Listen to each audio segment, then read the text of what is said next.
పర్వాలేదులే. భగవంతుడు చల్లగా చూసుంటే శోభనం గదిలో నీ కొంగుముడి విప్పాల్సిన వాణ్ణి. డబ్బుందని రామన్నని పెళ్లి చేసుకున్నావు కదా. భిక్షపతి, నేను నీ వదిన్ని. కళ్ళు పోతాయా? పోనీ, నిన్ను అనుభవించాక కళ్ళేమిటి?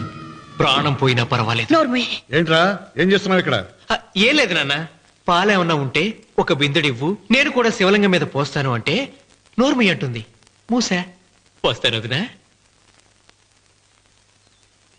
ఏమా, వాడేమన్నా వాగాడా?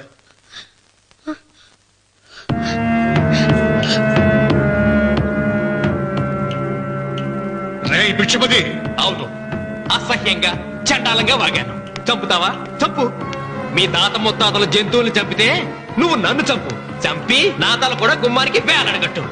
ఇదిగో, పుట్టినప్పటి నుంచి సీత నా భార్య అనుకున్నాను, ఆరాధించాను. నేను తాగుబోతుని, తిరుగుబోతుని, లపుట్టు వేదవునని చెప్పి ఆ సీతకు రామన్న చౌదరి గారికి దగ్గరుండి పెళ్లి జరిపించావు కదా. వాళ్ళ కాపురం కూల్చే వరకు నాకు మనశ్శాంతి ఉండదు. సీతని కట్టబెడితే పీటల మీద విషం దాకా చచ్చిపోతుందని బంగారు లాంటి రామునికిచ్చి పెళ్లి చేయించారా? వెంటనే నీ పద్ధతి మార్చుకోకపోతే నువ్వు తినే అన్నంలో విషం కలిపి చంపేస్తాను. వెదవా! వద్దు నాన్న, వద్దు. ఈ చెప్పు దెబ్బ ఎప్పుడో కొట్టుంటే బాగుపడి ఉండేవాడిని. నాన్న, నీ మీదొట్టు, ఇంకెప్పుడు తప్పు చెయ్యను నాన్న, తప్పు చెయ్యను. నన్ను క్షమించు నాన్న. ఏర్పాట్లన్నీ పూర్తయ్యాయా? అది ఏమైంది లోకేశ్వరరావు? 50 జంటలు నమోదు చేయించుకున్నారండి. అందులో 30 జంటలకి దానం చేయడానికి మాత్రమే మన దగ్గర భూమి మిగిలి ఉంది. మరి మిగతా 40 ఎకరాలు అంటే మన పొలమంతా ఈవేళ బాబు గారు ఎన్ని సంవత్సరాల నుంచి దానం చేసుకుంటూ వస్తున్నారు. కొండలైనా కరిగిపోవలసిందే కదా. మరి ఇన్నాళ్ళు నాకెందుకు చెప్పలేదు? మీరు పుణ్యకార్యం చేస్తున్నారు, మిమ్మల్ని ఇబ్బంది పెట్టడం ఎందుకని. రామన్న పేరుతో 2000 ఎకరాలు ఉండాలిగా, అందులోంచి రాసేవండి. అందులో మిగిలిన 60 ఎకరాలే ఇప్పుడు రాశానండి. ఆయన పేరు మీద గజం భూమి కూడా మిగలలేదు. రేపు శుభకార్యం ఆకూడదయ్యా. నూతన దంపతులు నా ఇంటి దగ్గర నుంచి నిరాశగా తిరిగి వెళ్ళకూడదు. నాతోరా జగన్నాథం. అన్నయ్య, నువ్వు ఈ సాయం చేస్తే నా పరువు కాపాడిన వాడివవుతావు. 40 ఎకరాలే కాదు, నా యావదాస్తి మొత్తం నాకు ఇస్తాను, నా ప్రాణాలను ఇస్తాను. లోకేశ్వరరావు, అయ్యా కాగితాలు.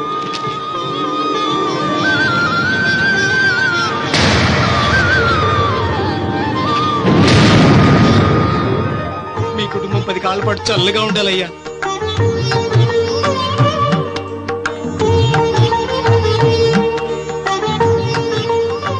నీ పొలం వాయన దానం చేస్తాడు, పేరు తెచ్చుకుంటాడు.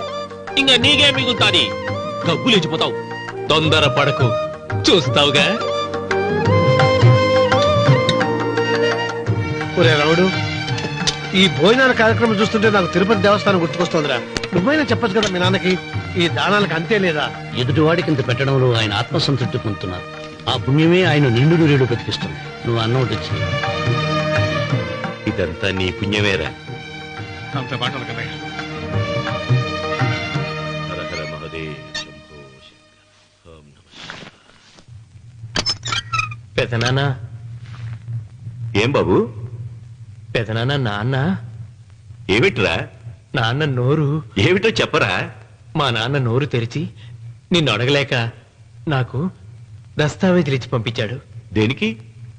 మీరు మా దగ్గర తీసుకున్న పొలానికి గాను రుణపత్రం రాయించుకు రమ్మన్నాడు.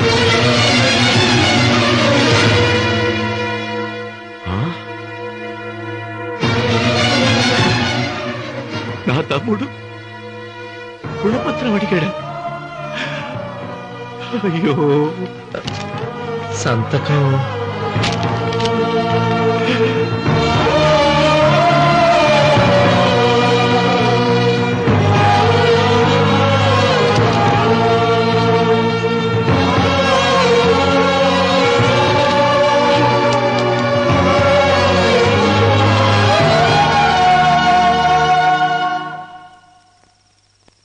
ఏంట్రా తినవేంటి?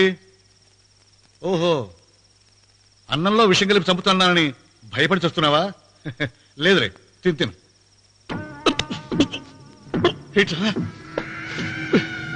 నాకేమైంది?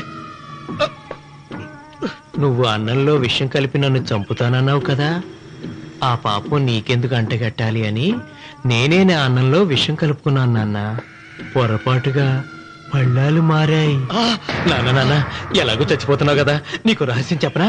ఇంతకు ముందే మీ అన్నయ్య చేత దొంగ దస్తావేజీల మీద సంతకం పెట్టించుకున్నా. వాళ్ళని వీధిలోకి తీసుకొస్తా.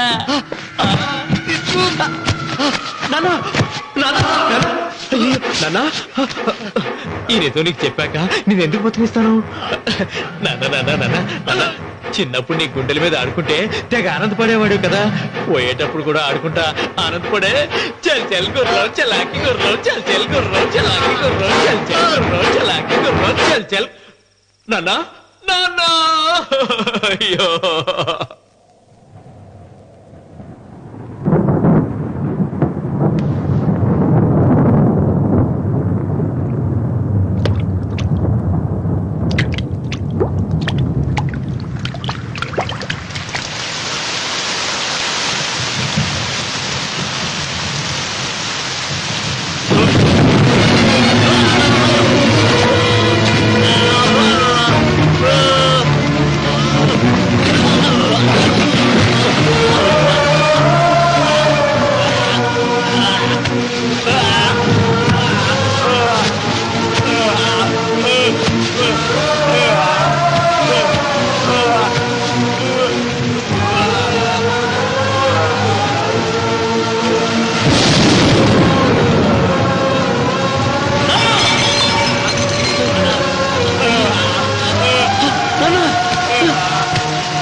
తొందరగా పోనీరా.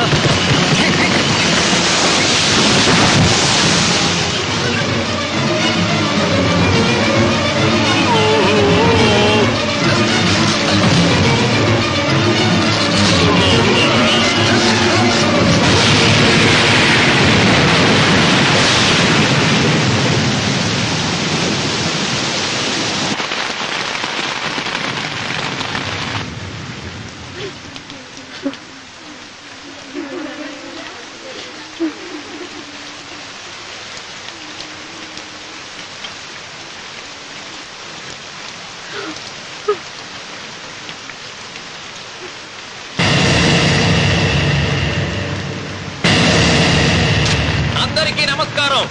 ఇది మా పెదనాన్న సంతకం పెట్టిన దస్తావేజు. అక్కడ మా నాన్న లేడు, ఇక్కడ మా పెదనాన్న లేడు. కానీ మా పెదనాన్న మా నాన్న దగ్గర 50 లక్షల డబ్బు, 40 ఎకరాల పొలం తీసుకున్నాడు. ఏ లోకేశ్వరరావు చెప్పు. అవునండి, నేను సాక్షి సంతకం చేశాను. ఈ అప్పు ఎలా తీరుతుందో ఆ ధర్మాత్ముడి శవం అక్కడి నుంచి తీసేలోపు చెప్తే బాగుంటుంది. బిచ్చమతి మతుందా నీకు? ఇదేనా అడిగే సమయం? ఆయన తగలబడిపోతే ఆయనతో పాటు ఈ నిజం తగలబడిపోతుంది. మా అన్నయ్య ఆ ధర్మాత్ముడు రక్తం పంచుకుంటాడు. ఏమయ్యా లోకేశ్వరరావు, మా అన్నయ్యకి మిగిలిన ఆస్తి ఏమిటి? ఈ ఇల్లు తప్ప ఏమీ మిగలలేదండి. సరే, 40 ఎకరాల కింద ఈ ఇల్లు పెట్టుకుంటాను. మిగతా 50 లక్షలు ఎలా ఇస్తావన్నయ్యా? ఏంటో నువ్వు మాట్లాడేది? మా రావుని ఒట్టి చేతులతో నడురోడ్డు మీద నిలబెడతావా? సరే, డబ్బు వద్దు, పొలం వద్దు, ఒక్కటిస్తే చాలు. ఏంటది? అది సీత దగ్గరుంది. అది ఇస్తే 50 లక్షల బాకీ రద్దు చేసుకుంటా. సీతారత్నం పుట్టింటి వాళ్ళు పెట్టిన 7 వారాల నగలున్నాయి. అవన్నీ నాకు ఇచ్చేస్తే నేను సరిపెట్టుకుంటాను.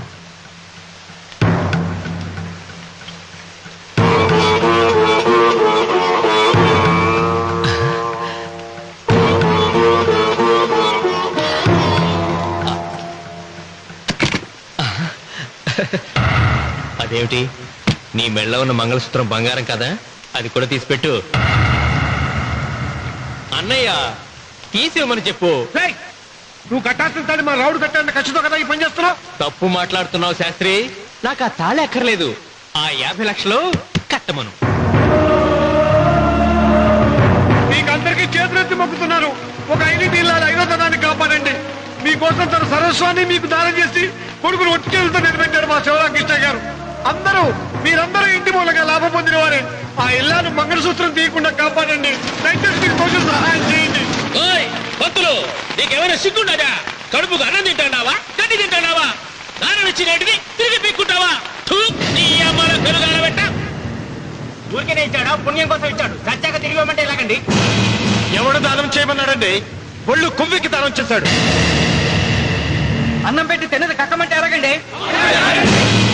సొమ్ము తమ్ముడిది సోకేవా అన్నగారు అనుభవించారన్నమాట. ఏమి నిలబడి చూస్తాడారు సిగ్గు లేకుండా? ఈయనే ఉంటే మన గుండె అని విక్కుంటారు, మనం వచ్చే పట్టుకొని అడుగు తినాలి. ఏం చూస్తాడే?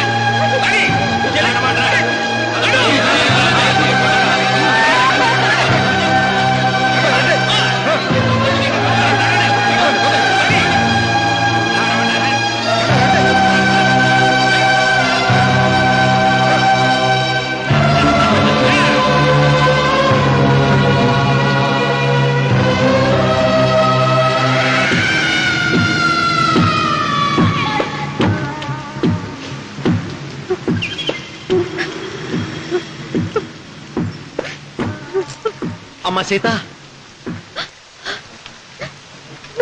భిక్షపతి, మా వియ్యంకుడు బాకీ ఉన్న 50 లక్షల డబ్బు, 40 ఎకరాల పొలం నీకు నేనిస్తాను, సరేనా?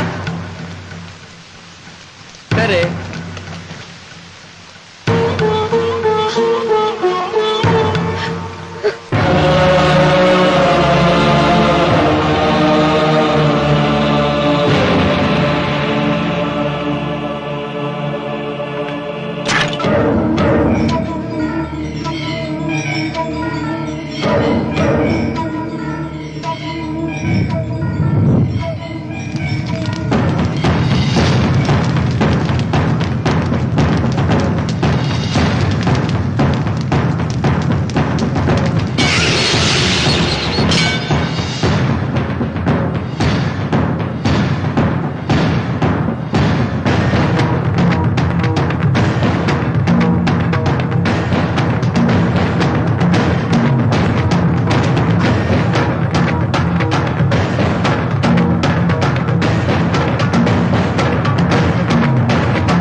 దేవుడా? ఆయన దేవుడే అయితే 24 గంటలు శివ పూజ చేస్తూ దానధర్మాలు చేసిన మా నాన్నకు దిక్కులకి సౌరిస్తాడా? దేవుడి పట్ల అపచారం చేయటం మహాపాపం. దేవుడిని ఎన్నాడు మనం చేసుకునే ఆత్మద్రోహం. అసలు దేవుడే లేడు. దిష్టి బొమ్మలాగా నా ఇంటి ముందు ఆ శివలింగం ఉండటానికి వీల్లేదు. మీరు ఆ శివలింగం జోలికి వెళ్తే నా ప్రాణాలు తీసేసి వెళ్ళండి. నా భర్త దేవుడికి అపకారం చేయడం ఈ కళ్ళతో చూసే కంటే మీ కళ్ళ ముందే చచ్చిపోతాను. నన్ను చంపేసండి, చంపేసండి. నీకు ఇంటి ముందు శివలింగం దేవుడా, నాకు మాత్రం నల్లరాయి. ఈ రోజు నుంచి నేను ఈ వీధి గుమ్మం నుంచి నడవను. ఆ నల్లరాయిని కన్నెత్తి చూడను.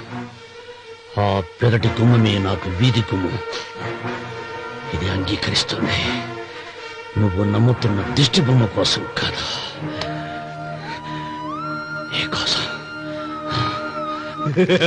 లక్ష్మి వచ్చింది. ఇంకా సీతారాముడు. భిక్షపతి గారు తీసుకున్నది 40 ఎకరాలని, మిగతాదంతా కుట్ర అని, ఆ కుట్రలో నాకు భాగస్వామ్యం ఉందని రామన్న గారికి తెలిస్తే నన్ను చంపేస్తారండి. డబ్బు చూసేసరికి ఆశ పుట్టిందా? ఇదిగో ఈ సంగతి ఎవరికైనా చెప్పావో కోసేస్తా. భిక్షపతి, నువ్వు నాశనం అయిపోతావురా, నాశనం అయిపోతావు.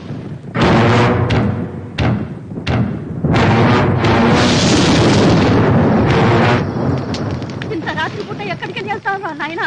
నీకు తెలీదమ్మా. తెల్లారేలోగా ఊరు వదిలి పారిపోకపోతే ఆ భిక్షపతి మనల్ని చంపేస్తాడమ్మా. తొందరగా పద, తొందరగా పద. ఊరుదిలి పారిపోతున్నావా లోకేశ్వరరావు?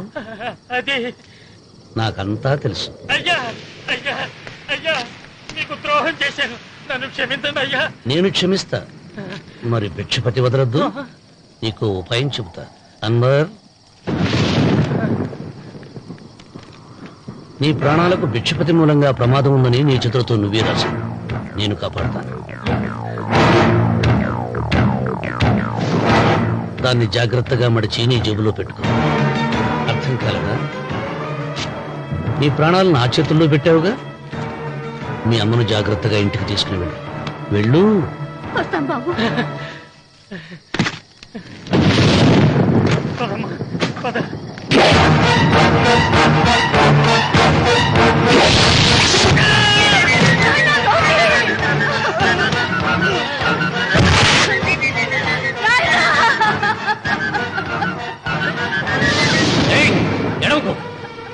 ఎడవకో.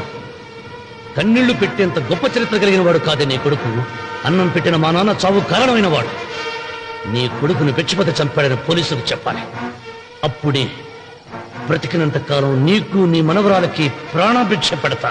లేకపోతే అలాగే బాబు. అన్వర్, అయ్యా, వీడి శవాన్ని తీసుకెళ్లి భిక్షపతి ఇంటి ముందు పడే.